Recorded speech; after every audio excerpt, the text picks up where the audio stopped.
Patanjali's Yogasutra verses in Sanskrit and English with meaning and commentary by Swami Vivekananda. Shloka number 8.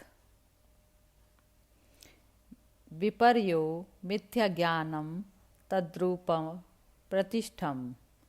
Indiscrimination is false knowledge not established in real nature. Commentary by Swami Vivekananda. The next class of vrittis that arises is mistaking one thing for another, as a piece of mother of pearl is taken for a piece of silver. Shlok number 9th.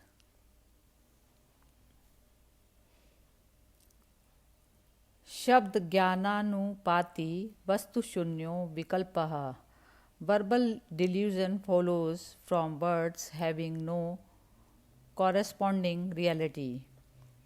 Commentary by Swami Vivekananda. There is another class of vrittis called vikalpa. A word is uttered and we do not wait to consider its meaning. We jump to a conclusion immediately. It is the sign of weakness of the chitta. Now you can understand the theory of restraint. The weaker the man, the less he has of restraint. Examine yourself always by the test.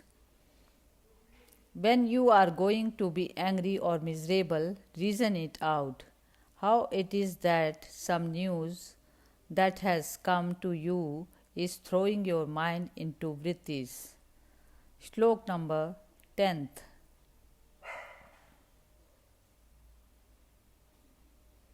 Abhav pratyay yalambana vrittir nindra.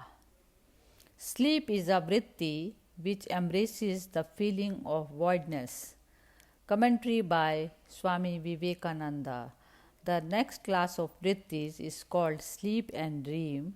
When we awake, we know that we have been sleeping.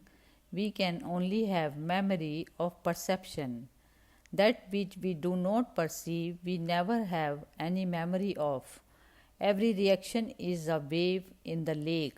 Now, if during sleep the mind had no waves, it would have no perceptions, positive or negative, and therefore we would not remember them.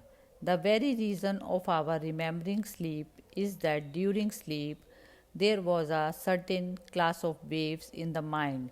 Memory is another class of vrittis which is called smriti. Shlok number 11th. अनुभूत विषया sampramoshah smritihi. Memory is when the vrittis of perceived subjects do not slip away and through impressions come back to consciousness. Commentary by Swami Vivekananda. Memory can come from direct perception, false knowledge, verbal delusion, and sleep. For instance, you hear a word, that word is like a stone thrown into the lake of the chitta. It causes a ripple, and that ripple rouses a series of ripples.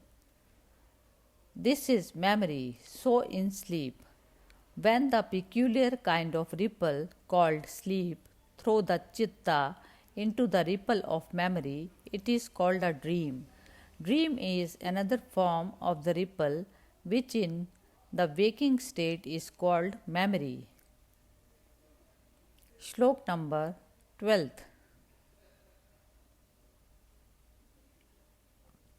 Abhyas vairagya bhyam tannirodha.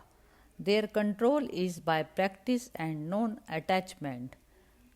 Commentary by Swami Vivekananda. The mind to have non-attachment must be clear, good and rational. Why should we practice? Because each action is like the pulsations querying over the surface of the lake. The vibration dies out and what is left? The sanskaras, the impression.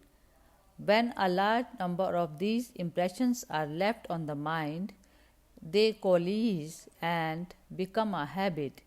It is said habit is second nature. It is first nature also, and the whole nature of man. Everything that we are is the result of habit. That gives us consolation because if it is only habit, we can make and unmake it at any time. The sanskaras are left by these vibrations passing out of our mind, each one of them leaving its result. Our character is the sum total of these marks, and according as some particular wave prevails, one takes that tone. If good prevails, one becomes good. If wickedness, one becomes wicked. If joyfulness, one becomes happy. The only remedy for bad habits is counter habits. All the bad habits that have left their impressions are to be controlled by good habits. Go on doing good, thinking holy thoughts continuously. That is the only way to suppress base impressions. Never say any man is hopeless, because he only represents a character, a bundle of habits, which can be checked by new and better ones. Character is repeated habits, and repeated habits alone can reform character.